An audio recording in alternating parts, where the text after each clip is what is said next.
শ্রী মায়ের উপদেশ, রামকৃষ্ণ মিশন, সারদাপীঠ, বেলুড় মঠ। ঈশ্বর লাভের উপায়, দ্বিতীয় অংশ।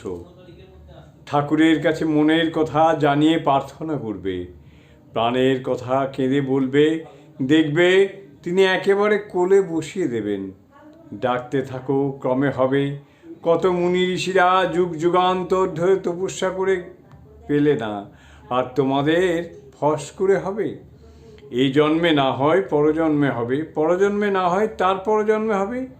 ভগবান লাভ কি এতই সোজা? তবে এবার ঠাকুরের সোজা পথ। তাই তোমাদের আর ভয় কি? তাঁর শরণাগত হয়ে থাকবে, আর সর্বদা জানবে যে ঠাকুর তোমাদের পেছনে আছেন। ঠাকুরের শরণাগত হলে সব হয়, সব সত্যি, সব সত্যি, কিছু মিথ্যে নয় মা। উনি ঠাকুরই প্রকৃতি, উনিই পুরুষ।